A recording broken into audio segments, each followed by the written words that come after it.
Ketika polisi memasuki rumahnya di Plainfield, Wisconsin pada bulan November tahun 1957, setelah hilangnya seorang wanita setempat, mereka langsung masuk ke dalam rumah yang mengerikan. Mereka tidak hanya menemukan wanita yang mereka cari dalam kondisi tidak bernyawa, terpotong dan digantung di pergelangan kakinya, tetapi mereka juga menemukan sejumlah benda mengejutkan dan mengerikan yang dibuat oleh Ed Gein. Polisi menemukan tengkorak, organ dalam manusia, dan perabot mengerikan seperti penutup lampu yang terbuat dari wajah manusia dan kursi berlapis kulit manusia. Tujuan Ed Gein, seperti yang kemudian dia jelaskan kepada polisi, adalah membuat skin suit untuk menghidupkan kembali ibunya yang sudah meninggal, yang telah menjadi obsesinya selama bertahun-tahun. Kebanyakan dari kita mungkin pernah menonton film horor psikopat yang sadis, seperti film Psycho, The Texas Chainsaw Massacre, dan The Silence of the Lambs. Namun yang mungkin tidak diketahui banyak orang adalah bahwa penjahat menakutkan dari ketiga film ini semuanya didasarkan pada satu karakter mengerikan di kehidupan nyata. Ya, dia adalah Ed Gein, yang disebut sebagai tukang daging dari Plainfield.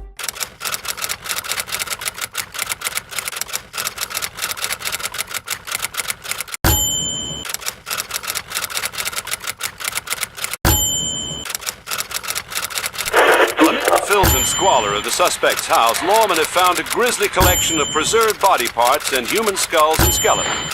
Crime lab investigators are now trying to determine how long this man may have been killing and how many unsolved murders in the area he may have committed.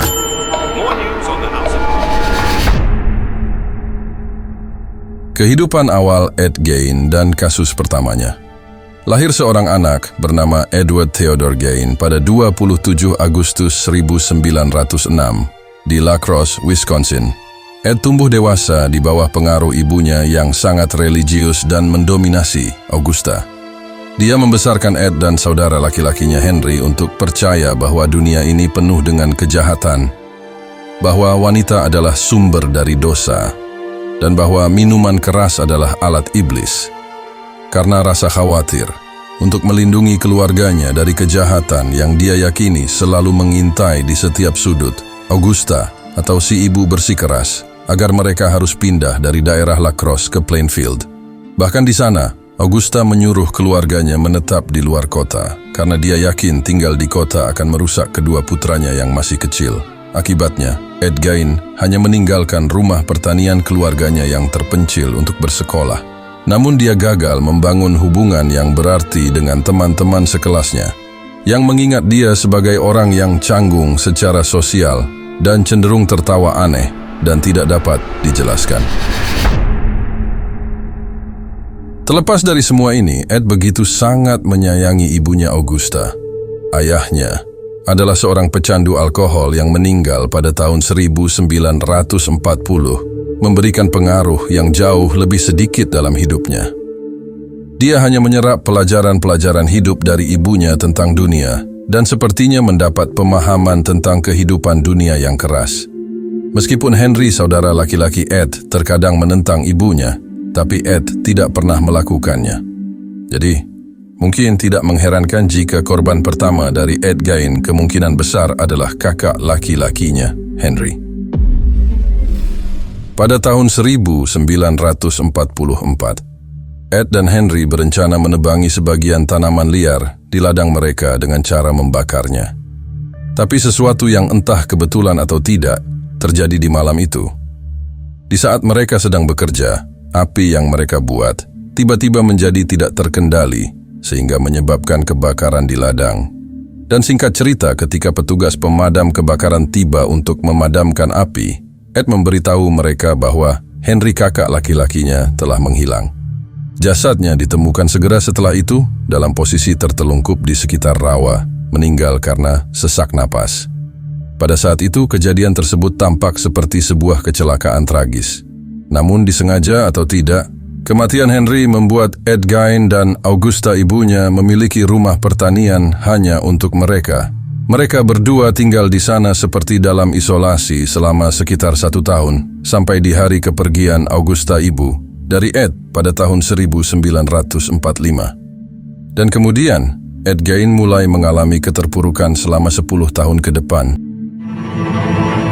The secret gory life of little Ed Gein was now exposed, and almost as gruesome was the curiosity of a world that had never witnessed such unspeakable crimes. Curiosity seekers would descend on a sleepy farm town that would leave its mark on America's conscience for decades. Kejahatan mengerikan. Setelah kematian Augusta ibunya, Ed Gein mengubah rumah itu menjadi tempat yang suci untuk mengenang ibunya. Dia menutup kamar-kamar yang pernah ibunya gunakan, menjaganya agar tetap dalam kondisi bersih, dan pindah ke kamar tidur kecil di luar dapur. Hidup sendirian, jauh dari kota, ia mulai tenggelam dalam obsesinya. Ed mengisi hari-harinya dengan mempelajari eksperimen medis Nazi, mempelajari anatomi manusia, mengonsumsi film perkencrotan. Meskipun ia tidak pernah mencoba berkencan dengan wanita di kehidupan nyata dan membaca banyak novel horor, ia pun mulai menuruti fantasi sakitnya, namun butuh waktu lama bagi siapapun untuk menyadarinya. Memang benar, selama 1 dekade penuh, tidak ada seorang pun yang terlalu memikirkan pertanian Gein di luar kota. Segalanya berubah pada bulan November tahun 57, ketika pemilik toko perangkat keras lokal bernama Bernice Warden menghilang, tidak meninggalkan apapun kecuali noda darah. Warden, seorang janda berusia 58 tahun, terakhir kali terlihat di tokonya. Bisa kalian tebak siapakah pelanggan terakhirnya? Tidak lain adalah Ed Gein yang pergi ke toko untuk membeli 1 galon anti beku. Polisi pergi ke rumah pertanian Ed untuk menyelidiki kasus ini dan mendapati diri mereka berada di tengah mimpi buruk. Di sana, pihak berwenang menemukan apa yang kemudian menginspirasi banyak film horor psikopat sadis seperti Silence of the Lambs, Psycho, dan The Texas Chainsaw Massacre. Apa yang ditemukan penyelidik di dalam rumah Ed Gein? Begitu penyelidik masuk ke rumah Ed Gein, mereka menemukan Bernice Warden di dapur. Dia sudah meninggal, dipotong dan digantung pergelangan kakinya pada langit-langit rumah. Ada juga tulang yang tak terhitung jumlahnya, baik utuh maupun terpotong, tengkorak yang tertusuk di tiang ranjangnya, serta mangkuk dan peralatan dapur yang terbuat dari tengkorak. Namun, yang lebih buruk dari tulangnya adalah barang-barang rumah tangga yang dibuat Ed dari kulit manusia. Pihak berwenang menemukan kursi berlapis kulit manusia, keranjang sampah dari kulit, legging dari kulit kaki manusia, masker dari wajah, ikat pinggang dari puting, sepasang bibir yang digunakan sebagai tali serut peneduh jendela, korset dari wanita, batang tubuh, dan kap lampu yang terbuat dari wajah manusia. Selain barang-barang kulit, polisi menemukan berbagai bagian tubuh yang terpotong-potong, termasuk kuku, 4 hidung, dan alat kelamin 9 wanita berbeda. Mereka juga menemukan sisa-sisa Mary Hogan, penjaga kedai yang hilang pada tahun 54. Ed Gein langsung mengakui bahwa dia mengumpulkan sebagian besar jenazah dari 3 kuburan setempat yang mulai dia kunjungi 2 tahun setelah kematian Augusta, ibunya. Dia mengatakan kepada polisi bahwa dia pergi ke kuburan dalam keadaan seperti linglung, mencari mayat yang menurutnya mirip dengan ibunya. Ed pun menjelaskan alasannya. Dia mengatakan kepada pihak berwenang bahwa dia ingin membuat setelan wanita dalam tanda petik, sehingga dia bisa menjadi ibunya dan masuk ke dalam dirinya. Berapa banyak orang yang dihabisi Ed Gein?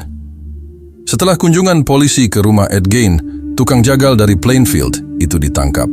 Namun dia dinyatakan tidak bersalah dengan alasan gangguan jiwa pada tahun 1957 dan dikirim ke Rumah Sakit Pusat Negara untuk kasus kriminal gangguan jiwa, di mana dia didiagnosis menderita skizofrenia.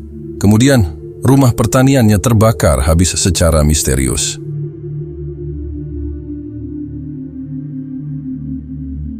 Sepuluh tahun kemudian, Ed dianggap layak untuk diadili dan dihukum atas penghilangan nyawa Bernice Worden, tetapi hanya terhadap Bernice Worden.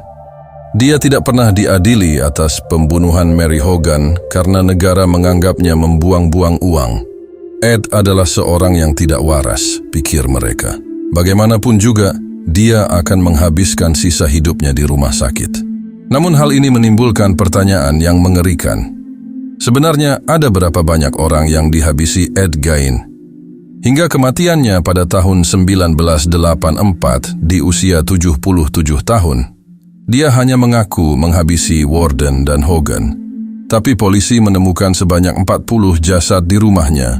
Dia mengaku telah mengambil dari kuburan. Oleh karena itu, kita mungkin tidak pernah tahu berapa banyak orang yang menjadi korban si jagal dari Plainfield ini. Namun yang pasti, Ed Gein adalah salah satu psikopat berantai paling meresahkan dalam sejarah. Dia juga dipandang sebagai inspirasi bagi Norman Bates dari Psycho yang penyayang ibu, Leatherface yang mengenakan kulit dari The Texas Chainsaw Massacre, dan Buffalo Bill dari The Silence of the Lamb. Film-film tersebut telah membuat takut para penonton film sampai saat ini. Tapi kisah-kisah itu tidak seseram kisah nyata dari seorang bernama Ed Gein itu sendiri.